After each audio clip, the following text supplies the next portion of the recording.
అందరికీ శనార్థి, ఆడోళ్లకు మంగళారతి. ముందుగా ఏముంటాయి మన ముచ్చట్ల నెత్తిరాతలు గీతలే కదా, చూడు red line. Out sourcing contract ఉద్యోగుల గురించి అరుచుకుంటూ సీఎం సారు. ఇప్పటి సంధాన మారిపోతుందా ఎటుకాకుండా ఉన్న కార్మికుల తీరు? కేసీఆర్ సారు మనమడు ఇమాన్సుకు దాకిందట కదా చిన్న దెబ్బ. దవాఖానకు పోయి మనమన్న అట్కాయించుడు బీఆర్ఎస్ పార్టీ పెబ్బ. చదువుల శాఖల ముఖ్యమంత్రి సారు తీస్తుండట శానా సక్కటి తొవ్వ. ఇక ఇప్పటి సంధి బడి పిల్లలకు పెడతారట శానంటే శానా మంచి బువ్వ. కడియం శ్రీహర్ సారు కాలు పెడుతుండట కొండా సురేఖ మేడం శాఖల. గుల్లు గోపురాల శాఖల కట్టెట్ల వస్తాడని సురేఖ మేడం రాసింది లేఖల. మెడకాయ మీద తలకాయ లేనట్టే ఉన్నదట ఓ మంత్రి సారు పని. ఇక మీరేమంటారో అనుండ్రి బీఆర్ఎస్ ప్రవీణ్ కుమార్ సారు చెప్పింది ఇని. మళ్ళీ ముఖ్యమంత్రి యనమల రేవంత్ సారు రాష్ట్రంలో ఉన్న కాంట్రాక్టు అవుట్సోర్సింగ్ ఉద్యోగుల సమస్యల మీద మాట్లాడేందుకు మీటింగ్ పెట్టిండట. మరి ఏమేం గోసలు ఉన్నాయో ఎరికైనా అన్ని బరాబరి చెప్పిండ్రా. కాంట్రాక్టు అవుట్సోర్సింగ్ నౌకర్లు చేసేటోళ్లను పర్మనెంట్ చేస్తామని అన్నాడా అంటే ఈనుండ్రి. రాష్ట్రంలో కాంట్రాక్టు అవుట్సోర్సింగ్లా పనిచేసేటోళ్లకు తిప్పలేమని ఉన్నదా? వాళ్ళకేమన్నా సౌలతులు ఇంకా చేయవలసి ఉన్నాయా? ఇప్పుడు వాళ్ళ బాధలు ఎట్లున్నాయి, సంసారాలు ఎట్టెట్లా ఎలా తీసుకుంటున్నారని ముఖ్యమంత్రి యనమల రేవంత్ సారు ఆఫీసర్లు అందరినీ పిలుచుకొని మీటింగ్ పెట్టిండట. ఇక ముచ్చటం తిన్నాక అవుట్సోర్సింగ్ ఉద్యోగులకు జీతాలు ఎంత వేస్తే మంచిగా ఉంటుంది, వాళ్లకు యాళ్లకు జీతాలు అందుతున్నాయా అని అరుచుకుంటే చాలా శాఖల్లో నెలలకోల జీతాలు పెండింగ్ లో ఉన్నాయి సార్ అని ఆ మీటింగ్ కు హాజరుపడ్డ ఆఫీసర్లు ఏమన్నా చెప్పిర్రా అంటే చెప్పకుండా ఊకుంటారా? పోయిందే సమస్యలు చెప్పేదందుకాయ. అయ్యా మళ్ళీ ముఖ్యమంత్రి యనమల రేవంత్ సారు ఉన్నట్టు చెప్పాలంటే రాష్ట్రంలో అవుట్సోర్సింగ్ లో పనిచేస్తున్న చాలా మంది నర్సులకు మొన్నటికి మొన్న 5 నెలలు అయినా కూడా రూపాయి జీతం పడలేదు. మాతోని ఎట్టి చేయించుకుంటారు, పని బరాబరే ఉన్నది కానీ పైకం వేసింది లేదు. వెంటనే సర్కారు మాకు జీతాలు గట్టియాలని తెలంగాణ గుండెక హైదరాబాద్ పట్టణంలో సర్కారు దవాఖానల ముంగట నిరసన చేసిర్రు. నిన్నటికి నిన్న కరెంటు డిపార్ట్మెంట్లో జెన్కో కంపెనీలో అవుట్సోర్సింగ్లో పనిచేస్తున్న కార్మికులు కూడా కరెంట్ ఆఫీసు కాడికి వచ్చి జీతాలు ఇచ్చుడు ఏమో కానీ ఉన్న కొలువులకెళ్ళే వీకేసుడేంది, మా బతుకులు ఏం కావాలని కరెంట్ ఆఫీసు ముంగడికి పోయి లొల్లి చేసిర్రు. ఇక మీ ఏలువడిలో అవుట్సోర్సింగ్ కాంట్రాక్టు బేస్లో ఉద్యోగాలు చేసేటోళ్ళ పరిస్థితి ఎట్లున్నదో చెప్పేందుకు ఈ 2 ముచ్చట్లు చాలు. కాబట్టి అవుట్సోర్సింగ్ కాంట్రాక్టులో పనిచేసేటోళ్లకు ప్రతి నెల 1వ తారీఖు నాడే జీతాలు పడేటట్టు, అట్లనే డ్యూటీలో ఉండగా ఏమన్నా ఆపద అయితే బీమా వచ్చేటట్టు ఇషారా చేస్తే బాగుంటుంది. ఇది ఒక్కటి చేసి పుణ్యం కట్టుకోరి. అట్లనే వాళ్ళను పర్మనెంట్ చేస్తే మీ పేరు చెప్పుకొని పర్మనెంట్గా బతుకుతారు సార్ అంటుర్రు ఈ ముచ్చటిన్నోళ్ళు. కార్ పార్టీ పెబ్బకం మాజీ CM KCR sir Erravalli farm house నుంచి కారేసుకొని హైదరాబాద్ పట్టణంలో ఉన్న ఏఐజీ దవాఖానకు పోయిండు. మళ్ళా పానం ఏమన్నా బాగలేదా ఎట్లా? ప్రజల పానాల మీదకి వస్తున్న ఫామ్ హౌస్ దాటని పెద్దసారు ఎందుకు ఆసుపత్రికి వాయనే బాలన్న అంటారా? అన్నీ నేను చెప్తా కదా. మాజీ సీఎం కేసీఆర్ సారు ముద్దుల మన్మడు ఇమాన్సు ఏఐజీ దవాఖానలో షరీక్ అయిందన్న ముచ్చట తెలవంగానే వెంటనే ఫామ్ హౌస్ నుంచి కారేసుకొని గచ్చిబౌలిలున్న ఏఐజీ దవాఖానకు ఎగేసుకొని వచ్చిండు. దవాఖానలకు పోవుడే మనమనికి ఏమైందని మంచిగానే అరుచుకున్నాడు. కేసీఆర్ సారు మనమడు గుండ్రాయి లెక్క గట్టిగానే ఉంటాడు. ఏ బీమార్లు కూడా లేవు. మరి ఉన్నట్టుండి ఏమైంది, ఎందుకు దవాఖానలో పడ్డాడంటే జిమ్ములకు పోయి జిమ్ము చేస్తుంటే చిన్నగా దెబ్బ తగిలితే వెంటనే దవాఖానకి ఇసుకపోయిర్రట. ఈ ముచ్చట ఎరకగానే పెద్దసారు ఊకుండే బాపతేనా? అసలే మనమడంటే మస్తు పాయిరమాయే. అందుకే శాత కాకుండా కారేసుకొని గచ్చిబౌలి దాకొచ్చిండు. వచ్చి మనమనుతోని ఎంతసేపు మాట్లాడిండు అనుకుంటురు? అర్ధగంట కంటే ఎక్కువనే సేపు కూర్చొని నువ్వు ఏం పికరు చేయకు మనమడా, గీ ముత్యమంత దెబ్బకే నువ్వు రందివాడకు, చూస్తున్నంత సేపట్ల కమ్మి అవుతుంది, మళ్ళా మునుపడి మనిషి లెక్కనే అవుతావు, అలకగా మళ్ళా నీ పని నువ్వు చేసుకుంటావని ధైర్యం చెప్పేవారికల్లా మనమడు కూడా మస్తు ఖుషి అయ్యిండట. చూడుండ్రి నెత్తురు బంధము తాత ప్రేమ ఎట్లుంటుందో. కాకిపిల్ల కాకికి ముద్దు, పిట్టపిల్ల పిట్టకు ముద్దు అని వెనకట ఊకేనే అనలేదు. ఇసొంటి ప్రేమలుంటాయి కాబట్టి వెనకటనే ఆ శాస్త్రం పుట్టిందేమో అనిపిస్తలేదు. అయ్యా కేసీఆర్ సారు మనమనికి ముత్యమంత దెబ్బ దాకితేనే శాత కాకున్నా శంగలించుకుంటా గచ్చిబౌలి దాకే గబడ్డరు. మరి తెలంగాణ ప్రజల కాళ్లకు ముల్లిరిగితే పంటితోని తీస్తా, తెలంగాణకు కావలి కుక్క లెక్క ఉంటా అన్నారు. ఏమంట అధికారం అయిందో అప్పటి సంది ఫామ్ హౌజుల నుంచి బయటకు వస్తలేరు. మీ మనమని మీద చూపెట్టిన ప్రేమల పైసమందం తెలంగాణ ప్రజల మీద చూపెట్టినా బాగుండు, అట్లెందుకు చేస్తలేరు అంటుర్రు ఈ ముచ్చటిన్నోళ్ళు. తెలంగాణలో ముఖ్యమంత్రి గిరేలుగా పెడుతున్న యనమల రేవంత్ సారు ఏమంటున్నాడంటే బడి పిల్లలకు బాగా చదువు చెప్పుకుంటా వాళ్ళకు కమ్మడి బువ్వ పెడితే ఏడాదికి అచ్చరాల 27,000 కోట్ల రూపాయల ఖర్చు పెడుతున్నారట. పుడ్డు పాయిదాలతో పుల్లు పరిచారు ఉన్నదంటే అట్ట చెప్పిండా అంటే ఇగో. అయ్యా మళ్ళీ ముఖ్యమంత్రి కం చదువుల మంత్రి యనమల రేవంత్ సారు ఇక మీ కోతలు కొయ్యిండ్రి. పిల్లలకు నాణ్యమైన విద్యను అందించాలి. నాణ్యమైన విద్య బోధించిన ఆ విద్యార్థి తలకెక్కాలంటే వాని కడుపు నిండా భోజనం ఉండాలి. కడుపులో ఎలుకలు పరిగెత్తుతుంటే సార్ ఎంత గొప్ప చదువు చెప్పినా అది అంతే సంగతులు, వానకాలం చదువు అవుతుంది. సారు ముఖ్యమంత్రి గారు మంచి మాటనే చెప్పిండ్రు కానీ పిల్లగాండ్ల కడుపుల ఎలుకలు ఉరుకులాడు ఏమో కానీ సర్కారు ఈ స్కూళ్ళల్లో హాస్టళ్ళల్లో వంటశాలల్లో ఎలుకలు పరుగు పందాలు పెట్టుకొని మరీ పరుగులు పెడుతున్నాయి. ఒక్క ఎలుకలేం కర్మ సారు, బల్లులు, తొండలు, జిల్ల పురుగులు, పెడల పురుగులు ఇట్లా చెప్పుకుంటూ పోతే బొచ్చడు ఉన్నాయి. అది సరిగాని ఇంకేమో చెప్తున్నారు కదా సారు, మొదలు ముచ్చట్లయితే మొత్తం చెప్పుండ్రి. అందుకే ఇవాళ ప్రతి స్కూల్లో పిల్లలకు బ్రేక్ఫాస్ట్తో పాటు నాణ్యమైన భోజనం, సన్నబియ్యంతో భోజనం, ఈ వసతులు ఇవ్వాలి అని అంటే ప్రభుత్వం ఈరోజు వాళ్ళ మీద కొంత వెచ్చించాలి. సారు మరి మీరు రాష్ట్రంలో ఏడా అంత చక్కదనమైన బువ్వ పెడుతుర్రో తమరే చెప్పాలి. మొన్నటిదాకా ఈడ ఆడ అని కాదు, అన్ని జిల్లాల్లో అన్ని మండలాల్లో ఓ తాన కాకపోతే ఓ తాన సర్కారు బళ్ళల్లో, హాస్టళ్లల్లో, గురుకుల పాఠశాలల్లో పిల్లలకు ఫుడ్ పాయిజన్ కేసులు అవుడే కాదు, కొందరు పిల్లల పానాలు కూడా పోయినాయి. ఇప్పుడు ఎగురంతోనే మేము పైకం ఖర్చు పెడుతున్నాము, బరాబ్బర్ బాగానే చేస్తున్నామని అనుడు ఎందుకు ఏతులకు కాకపోతే మొన్నటికి మొన్న ఈ స్కూల్లో చాలా అయినాక కామారెడ్డి జిల్లాలో కూడా ఫుడ్ పాయిజన్ అయ్యి 30 మంది పిల్లలు కక్కుడు బయలు పెట్టి దవాఖాన పాలయ్యిండ్రు. 27,000 కోట్ల పైకం ఈ స్కూళ్ళల్లో చదువుకునే పిల్లలకు బువ్వ కోసమే ఖర్చు పెడితే ఎందుకు ఫుడ్ పాయిజన్లు కాబట్టే? మీరు ఎగిరంగా ఇళ్ళకు వచ్చినట్టు చేస్తుంటే కావాలని ఎవరన్నా పొక్కిలి గిట్లా చేస్తుర్రా? మీరే ఈ స్కూళ్ళకు పోయి అరుచుకొని అంటుర్రు ఈ ముచ్చటిన్నోళ్ళు. నా శాఖల స్టేషన్ కనుపూర్ ఎమ్మెల్యే కాళ్ళు ఏళ్ళు ఎందుకు పెడతాడు, నా గొల్లు గోపురాల శాఖ మీద ఆయన పెత్తనమేంది అని కడియం శ్రీహరి సార్ మీద చర్యలు తీసుకోవాలని కొండా సురేఖ మేడం మలి ముఖ్యమంత్రి యనుమల రేవంతాల సార్కు లెటర్ రాసింది. అగో రేవంతాల సార్ కదా కొండా మేడంకు తెలియకుండా ఆలయాల అధికారులతో మీటింగ్ పెట్టింది అంటే అసలు ముచ్చట చెప్తాపాండి. ఒడ్లు దంచేది ఒక్కలైతే బియ్యం ఎత్తుకపోయేది ఇంకొకరు అన్నట్టే ఉన్నది. ఇది ఎక్కడి న్యాయం సారు? నేనేమో తెలంగాణ గుళ్ళు గోపురాల మంత్రిని అయితిని, కడియం శ్రీహరి సారేమో స్టేషన్ కనుపూర్ ఎమ్మెల్యేనా. ఆయనకు నాకు నక్కకు నాగలోకానికి ఉన్నంత ఓర్పాటు ఉన్నది. ఆయనేమో ఓదాలు మరిచి నా శాఖలో ఉన్న ఆఫీసర్లను విరుచుకొని మీటింగులు పెట్టుకుంటా గుళ్ళు గోపురాల గురించి అరుచుకున్నాడు ఎందుకు? అసలు నన్ను మంత్రి అనుకుంటుండు ఏమనుకుంటుండు? ఒకవేళ ఆయన నియోజకవర్గంలో కూడా గుళ్ళు గోపురాలకేమన్నా అక్కెర పడితే సీదా వచ్చి నన్ను అడగాలి.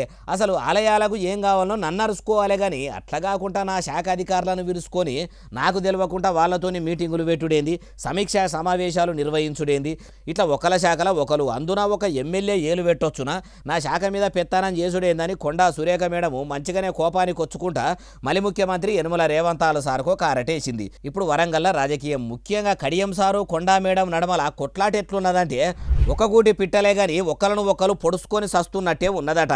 ఇగిదిట్లుంటే మొన్నటికి మొన్న కొండా మేడము బయటి దేశం అమెరికా టూర్ పెట్టుకుంటే మలి ముఖ్యమంత్రి రేవంతాల సారే మందిరాల ఆఫీసర్లతోని మీటింగ్ పెట్టి అసలు ఆలయాల శాఖలో ఏం జరుగుతుందని కూడా అరుచుకున్నాడు.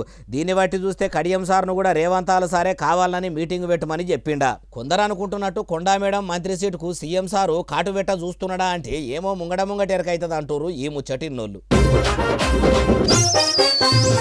తెలంగాణ రాష్ట్రంలో చేయి సర్కార్ ఏమంట ఏలువడిలకు వచ్చిందో కానీ రెవెన్యూ శాఖ మొత్తం చందన అయ్యిందట. అగోబోదిక్కు కార్ పార్టీ ఏలువడిల కేసీఆర్ సార్ తెచ్చిన ధరణితోనే దరిద్రం ఏర్పడ్డది. అందుకే భూభారతి తెచ్చి పబ్లిక్కు బాధలు లేకుండా చేసినామని చేయి సర్కారు వాళ్ళు అంటుంటే దానితోనే శనే మోపయిందని ఎవరన్నారంటారా ఈనుండ్రి.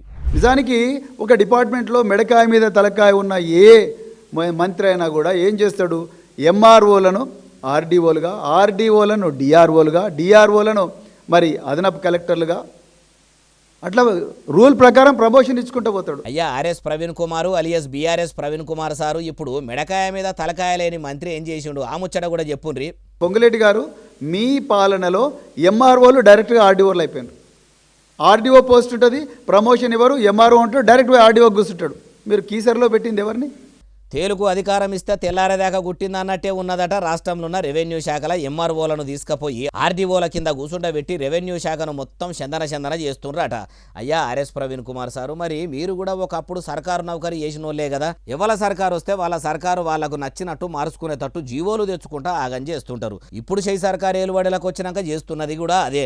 పేరుకు భూముల బాధలు వాప్తామని భూభారతి పోర్టల్ పట్టుకొచ్చినాము, రైతులు ఎవ్వరు చెప్పులు అరిగేటట్టు ఆఫీసుల చుట్టూ తిరగకుండా పనులయ్యేటట్టు సౌలతులు చేసిన అని అన్నారు. వీళ్ళిట్లా అన్నట్టే అప్పట్లో కూడా తమరి కేసీఆర్ సార్ కూడా ధరణితోని దరిద్రం పోవాలే, జాగల పంచాదులు ఉండనే ఉండొద్దు, రికార్డుల ప్రక్షాళన కావాలని ధరణి తెచ్చినామని చెప్పిండు. మరి తమరి బీఆర్ఎస్ ఏలువడిలా ధరణిల దరిద్రం పోయిందా? ధరణి కాస్త భూభారతి అయ్యింది. పేరు మాత్రం మారింది కానీ సమస్యలు అట్లనే పేరకపోయి ఉన్నాయి. ఎవలేం సుధపూసలు కాదు, ఎటొచ్చి ఆగమయ్యేది భూములు జాగలు ఉన్నోళ్లే అంటూరు ఈ ముచ్చటిన్నోళ్ళు. సంగారెడ్డి మాజీ ఎమ్మెల్యే జగ్గారెడ్డి సార్కు పెద్ద అవమానమే జరిగిందట. నలుగుట్ల ముఖమెత్తుకోకుండా నల్ల ముఖమా అయ్యిందట. అగోబోదికు సంగారెడ్డికి ఎమ్మెల్యే కాకున్నా కూడా దినం పబ్లిక్కు ఏదో సాయం చేసుకుంటూ పోతున్న జగ్గారెడ్డి సార్కు అంతగానము ఏం అవమానం జరిగిందంటారా మీరే చూడురి. నిన్న సంగారెడ్డి మాజీ ఎమ్మెల్యే కం కరడుగట్టిన Congress party leader Jaggareddy sir పుట్టినది అన్నమాట. అయితే సంగారెడ్డిలోనే కాకుండా హైదరాబాద్లో కూడా ఆయన అభిమానులమని చెప్పుకునేటోళ్ళు పెద్ద పెద్ద ఫ్లెక్సీలు కట్టిరట. అయితే కాంగ్రెస్ కార్యకర్తలు కష్టపడి ఫ్లెక్సీలు కట్టుకుంటూ వస్తే వెనకపొంట జిహెచ్ఎంసీ ఆఫీసర్లు షెయి పార్టీ పెద్ద ముత్తైదువు జగ్గారెడ్డి సారు ఫ్లెక్సీలు ఏడి కాడికి తీసేసుకుంటూ వచ్చిర్రట. అగో ప్రతిపక్ష లీడర్ల ఫ్లెక్సీలు తీసేపిచ్చిండ్రంటే ఓ లెక్క గాని ఇప్పుడు ఇట్లా అధికార పార్టీలున్న లీడర్ ఫ్లెక్సీలు ఎట్లా తీస్తారు? అదే పార్టీలు మారి కండువాలు కప్పుకున్న లీడర్ల ఫోటోలు ఫ్లెక్సీలు మంచిగానే ఉంచుతురు కానీ కాటికి పోయేదాకా కాంగ్రెస్ పార్టీని ఇడిచిపెట్టేదే లేదని తిరిగే లీడర్ల ఫోటోలు ఫ్లెక్సీలు తీసేసుడు ఏందని చాలా మంది షెయి పార్టీ లీడర్లు అనుకుంటురట. ఇక ఈ ముచ్చటెరకైనాక జగ్గారెడ్డి సారు అభిమానులము ఆయన వెనకపొంట నరిచే కార్యకర్తలమని చెప్పుకునే బుడబుడ్డ లీడర్లు రూకుంటారా? ఇట్లా అవమానించుడు ఏందని చాలా బాధపడుతురట. మరి జగ్గారెడ్డి సార్ కాంగ్రెస్ పార్టీలో ఉండు ఇష్టం లేకనే కొందరు కాంగ్రెస్ లీడర్లు సాటుగా మాట్లాడి ఇట్లా ఫ్లెక్సీలు సాపు చేయించిర్రా అంటే ఏమో ముంగట ఎరకైతుంది. కానీ జగ్గన్న పుట్టిన దినంగోలే ఆయన ఫోటోలు తీసేసుడంటే ఆయనకు కూడా బాధ కలిగించే ముచ్చట్నే.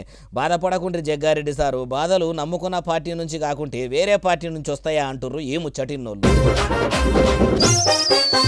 నీళ్ళేవి సార్ అని స్టేషన్ గన్పూర్ ఎమ్మెల్యే కడియం శ్రీహరి సార్ని అడిగిన పాపానికి మా ఎమ్మెల్యేనే నీళ్ళు అడుగుతారా? మీకు ఎంత ధైర్యం అన్నట్టు ప్రజాస్వామ్య దేశంలో ప్రశ్నించడే తప్పన్నట్టు తలుగు తెంపుకున్న దున్నపోతులు కదా ఊరు మీద పడ్డట్టు రైతుల మీదకి కాంగ్రెస్ లీడర్లు రంకెలే ఇస్తున్నారట. చూడు రీగో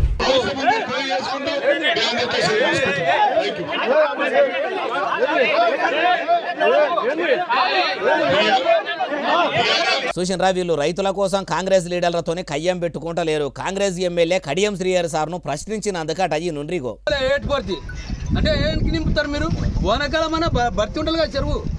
ఎండాకాలం అంటే నీళ్లు లేక చెరువు ఎండిపోయింది, కనీసం వానకాలం అన్న బతుకుండాలే కదా అనుడే తప్ప అయిందట. అంతేకాదు మేమెందుకు ప్రశ్నించొద్దని ఇంకొక ఆయన కూడా ఇట్లా అన్నాడు.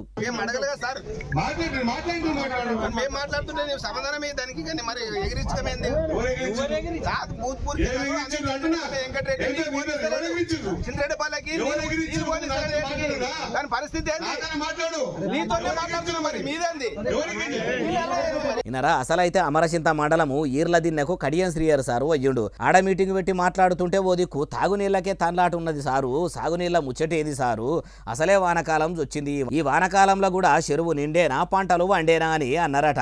అట్లా అన్నదాతలు అంటున్నప్పుడు నీళ్ళు వచ్చే తోవ చూస్తున్నాము, మీకు కూడా నీళ్లు ఇస్తాము అంటే అయిపోయేదానికి అదేదో తప్పైనట్టు అట్లనేనా అడిగేదన్నట్టు కడియం సార్ వెనకపోంట నడిచేటోళ్ళు ఇట్లా కయ్యమ్మో చేసిరట.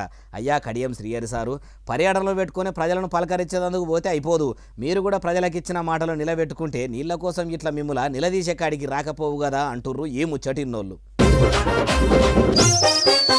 తిన్నవా బసవన్న అంటే తిన్నా, పన్నవా బసవన్న అంటే పన్నా అన్నట్టు ఏపీ సీఎం చంద్రాల సార్ ఆడిచ్చినట్టే తెలంగాణ మలి ముఖ్యమంత్రి యనుమల రేవంతాల సార్ ఆడుతుండట. అగో ఎవరి మాట ఈనాడు నల్లమల పులిబిడ్డ అని కాంగ్రెస్ లీడర్లు కథలుగా చెప్పుకుంటుంటే రేషంగల్ల తెలంగాణ బిడ్డే ఆంధ్ర సీఎం ఆడిచ్చినట్టు ఆడుతుండా అంటే ఈనుండ్రి. అయ్యా జనగామ ఎమ్మెల్యే పల్లా రాజేశ్వర్ రెడ్డి సార్ ఇక చెప్పురి. ఇవాళ ఆంధ్రప్రదేశ్ ముఖ్యమంత్రి చంద్రబాబు నాయుడు యొక్క ఆదేశాలు మాత్రమే ఇక్కడ పాటిస్తున్నారు. ముఖ్యమంత్రి రేవంత్ రెడ్డి కాదు, ముఖ్యమంత్రి రేవంత్ రెడ్డి ఏమన్నా కొద్దిగా అటు ఇటు చేస్తే వెంటనే తన యొక్క మనిషి ద్వారా మొత్తం కూడా కంట్రోల్ పెట్టుకున్నారు. ఇవాళ నీళ్ల శాఖకు అధికారిగా సలహాదారుగా ఉన్న ఇవాళ ఆదిత్యనాథ్ దాస్ ఈయనరా ఏమంటుండో ఇప్పుడు మొత్తం మలి ముఖ్యమంత్రి యనుమల రేవంతాలు సారు ఆంధ్రప్రదేశ్ ముఖ్యమంత్రి నారా చంద్రాలు సారు చెప్పిందే చేస్తుండట. అందుకే తెలంగాణను మొత్తం తెర్రు చేస్తుండనా నవ్వటి ముఖ్యమంత్రి గారు పల్లా సారేమో ఇట్లా అంటుండు. దీనికి మీరేమంటారు? నివొద్దనే తెలంగాణ బిడ్డగా పుట్టిన మీరు మొగని సొమ్ముదిని ఎవలపాటనో వాడినట్టు తెలంగాణకు సీఎం ఉండుకుంటా ఆంధ్రప్రదేశ్ ముఖ్యమంత్రి చంద్రాలు సారు సర్కస్ల కోతిని కదా ఆడిచ్చినట్టు మిమ్ముల ఆడిస్తుంటే ఆడుతుర్రా. ఆయన చెప్పినట్టే ఇంటుర్రా. మళ్ళా మీరు చెప్తేనే మందికి అర్థమయ్యేటట్టు ఉంది, లేకుంటే పల్లా గారు చెప్పిందే కరెక్ట్ ఏమో అనుకునే కాడికి వస్తుంది. ఆడదాకా రాకముందే అసలు ముచ్చట చెప్పుర్రు అంటుర్రు ఈ ముచ్చటిన్నోళ్ళు.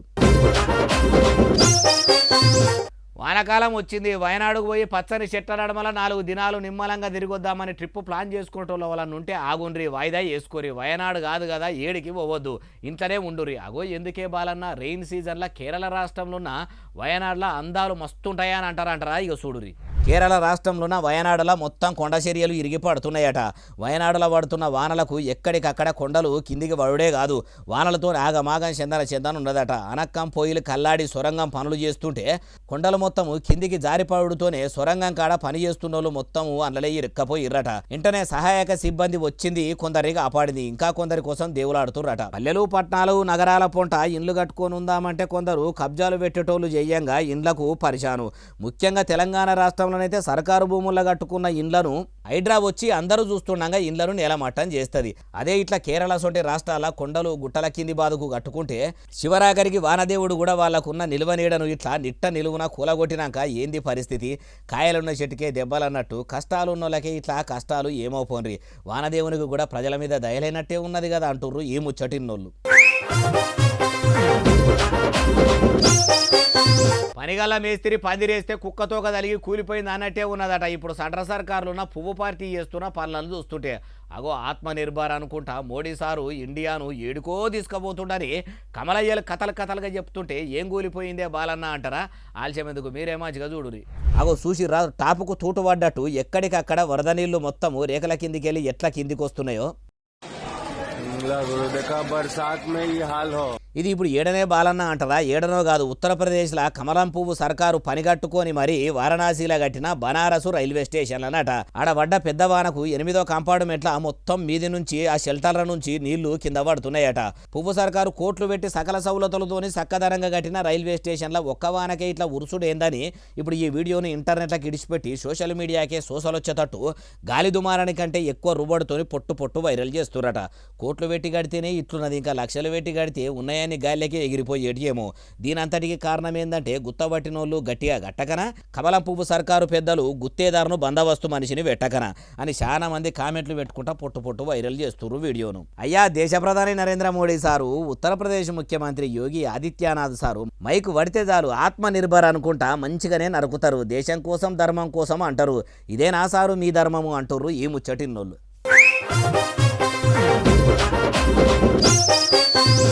పోలీసే కదా అని ఆపి లిఫ్ట్ ఇచ్చిన పాపానికి డ్రైవర్ దగ్గర ఉన్న 20,000 రూపాయలు కొట్టేసిండట ఓ పోలీసు. దొంగతనాలు దోపిడీలు అరికట్టే పోలీసే దొంగతనం చేసుడేందే బాలన్న అంటారా? నమ్మకుంటే నాతో రాండ్రి. డబుల్ ఇంజన్ సర్కార్ నడుస్తున్న ఉత్తరప్రదేశ్ రాష్ట్రంకు తీసుకుపోయి చూపిస్తా. చూసినరా, మామూలుగా తప్పు చేసిన వాళ్ళ తాట తీస్తుంటారు పోలీసులు, కానీ ఈడ అందుకు ఉల్టా ఉన్నది. పోలీసునే డ్రైవర్ తన్నే కాడికి వచ్చింది.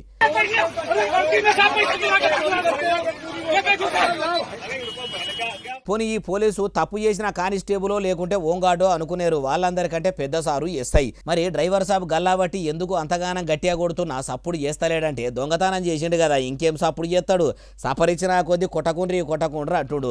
మరి దొంగతనం ఎట్లా చేసిండంటే అసలు అయితే ఉత్తరప్రదేశ్ రాష్ట్రంలో ఉన్న అమీన్పూర్ నుంచి పోతున్న ఈ ట్రక్కు డ్రైవర్ను లిఫ్ట్ అడిగి ట్రక్కులు ఎక్కిండట. పోలీసే కదా లిఫ్ట్ అడుగుతుండు, నేను కూడా అదే రూట్లో పోతున్నా కదా అని లిఫ్ట్ ఇచ్చిన పాపానికి కనిపించే 3 సింహాలు చట్టానికి, ధర్మానికి, న్యాయానికి ప్రతిరూపాలైతే కండ్లబడని ఆ 4వ సింహ మేర పోలీస్ అని చెప్పుకునే ఈ పోలీసు ఆయనంత డ్రైవర్ తాన ఉన్న 20,000 రూపాయలు కొట్టేసి దిగి జీబులు ఎక్కిపోయిండట. కొంత దూరం పోయినాక ట్రక్కు డ్రైవర్ చెకింగ్ చేసుకుంటే ఏమున్నది, తన దగ్గర ఉన్న 20,000 రూపాయలు లేవట. ఉరక ఇదెక్కడి పాపం బ్రో, పోలీసోడు ఎక్కేదాకా ఉన్నాయి, దిగిపోయినాక మాయమైనవి. ఇది ఆ దొంగ పోలీసోని పనే అని 10 కిలోమీటర్ల దాకా ఫాలో అయి పట్టుకుంటే కొట్టేసిన 20,000 రూపాయలు మళ్ళా వాపసిచ్చిండట. ఇక దొంగతనాలు దోపిడీలు అరికట్టుకుంటా చోరీలు నివారించే పోలీసే ఇట్లా కంచెసేను మేసినట్టు చేస్తే ఎట్లా అని ఈ వీడియోను ఇంటర్నెట్లోకి ఇడిచిపెడితే ముచ్చట పోలీసు పెద్దసార్లకు తెలిసి ఆయంత కొలువులకెళ్ళి తీసేసి పోలీసు మీదనే కేసు కట్టి పోలీస్ స్టేషన్లో దొంగల నడమల కూసోబెట్టిరట. ఇక ఇదెక్కడి పాపం, దేశం కోసం ధర్మం కోసం దేవులాడుతున్నాము, హిందూ ధర్మం కోసం ఇరుసుక పడుతున్నామని చెప్పుకునే యోగి ఆదిత్యనాథ్ సార్ ఇలాకాలని ఇట్లుంటే ఏందన్నట్టు ధర్మం 4 పాదాల మీదనే నడుస్తున్నట్ట అంటుర్రు ఈ ముచ్చటిన్నోళ్ళు. బొంబాయిలో ఇప్పుడు స్పైడర్ మ్యాన్ వాడకట్లకు వచ్చుకుంటా ఆపదలో ఉన్నోళ్ళ తిప్పలు ఆపుతున్నాడట. అగో స్పైడర్ మ్యాన్ను సినిమాలనే చూసినాము, నీ వద్దే స్పైడర్ మ్యాన్ కూడా ఉన్నాడా ఏ బాలన్న అంటే ఉన్నాడు. బొంబాయిలో గల్లీల పొంట సందుల పొంట తిరుగుతుండట. మనం కూడా చూద్దాం పండ్రి. స్పైడర్ మ్యాన్ సుశిరా సేమ్ సినిమాల కదా వేసుకున్న బట్టలే వేసుకొని అగో బొంబాయిలో పడ్డ వానలకు రోడ్ల మీదకి వచ్చిన వరద నీళ్ళల్లో ఎట్లా తిరుగుతుండో బల్లిపాతల తిరిగినట్టు బాధలు పట్టుకొని ఒక్కడు ఉట్టిగానే తిరుగుతుండా అంటే కాదు అగో వరదల్లా బాధలు పడుతుండోళ్ళకు ఇట్లా సాయం కూడా చేస్తుండట. చూసినరా శాతగానోళ్ళ సంచులు మోసుడు బుడ్డపిల్లలను బురద నీళ్లు అంటకుంటా తోలుకపోయి దించే పని కూడా పెట్టుకుండట. సినిమాల కదా స్పైడర్ మ్యాన్కు ఉండే సూపర్ పవర్స్ కూడా ఈ బొంబాయిల బురద నీళ్ళల్లో తిరిగే స్పైడర్ మ్యాన్కు కూడా ఉన్నాయా అంటే సూపర్ పవర్స్ లేకున్నా శాతనైన కాడికి సాయం చేస్తుండు. ఆడికే చాలు అట్లా సాయం చేసుడు కూడా ఒక పవరే కదా. ఇప్పుడు బొంబాయిలో ఈ స్పైడర్ మ్యాన్ ఇట్లా తిరుగుతున్న వీడియోలు ఇంట్లో పేరుకపోతున్న బల్లిపాతర లెక్క సోషల్ మీడియాలో వేరకపోతుంటే పొట్టు వైరల్ అవుతుంది. అయ్యా ముంబై మున్సిపాలిటీ అధికారులారా, బొంబాయిలో పడ్డ వానలకు నీళ్లు మోర్ల పొంట పోకుండా కాలనీలకు కూడా వస్తున్నాయి. రోడ్లు మొత్తం చెరువులు కుంటల లెక్క తయారైనాయి. స్పైడర్ మ్యాన్ ఏసంగట్టి శాతనైన కాడికి ఆయన ఏదో సాయం చేస్తుండు. మీ సర్కార్ ఆఫీసర్లు మోర్లు సాపు చేసి ఎంటదెంట నీళ్లు ఎల్లగొట్టకుండా ఏం కమాలు కడుతుర్రు? గుడ్డి గుర్రాల పండ్లు దోమ పోయి గాడిదలు పెట్టే గుడ్లేరేదందుకు పోయినరా అంటుర్రు ఈ ముచ్చటిన్నోళ్ళు.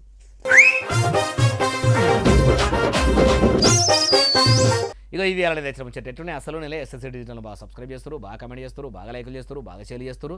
ఇట్లనే ఆదరించారు. ఇక్కడ ముచ్చలు వచ్చి మీకు వినిపిస్తూనే ఉంటాం మరి. సెలవు శనార్థి దండం పబ్బతికి ఏమైనా ఉంటే అన్ని